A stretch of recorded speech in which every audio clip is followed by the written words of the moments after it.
This is Alan Bush with the Daily Financial Forecast for Thursday, March 27th. Stock index futures coming under a little pressure today. This after chart breakouts to the upside on Monday. Also, it looks like a gap area in the S&P 500 is being tested this morning.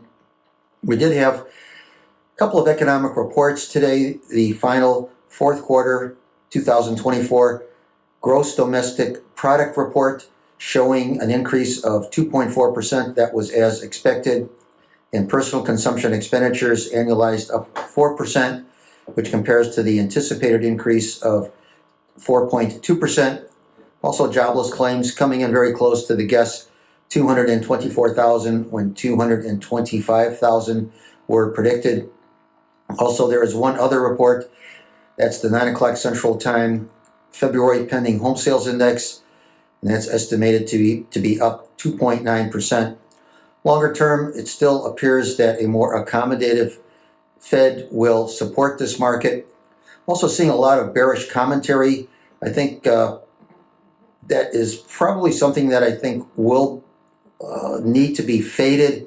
Just too many negative comments, I think, probably would be an indication that there is likely to be only limited downside over the near term.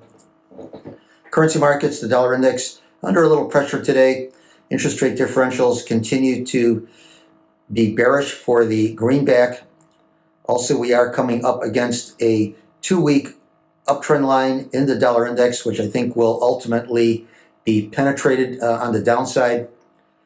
And in the interest rate market futures are mixed at the front of the curve and at the middle of the curve, but lower at the long end of the curve.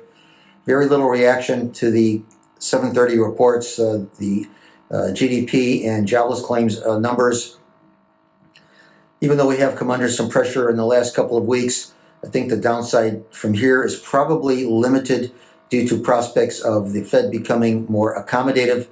Still looks like the Fed is on track to lower its key rate by 25 basis points at its June meeting. So good trading, everyone. Once again, remember, these are my opinions alone and are not the opinions of ADMIS or ADM.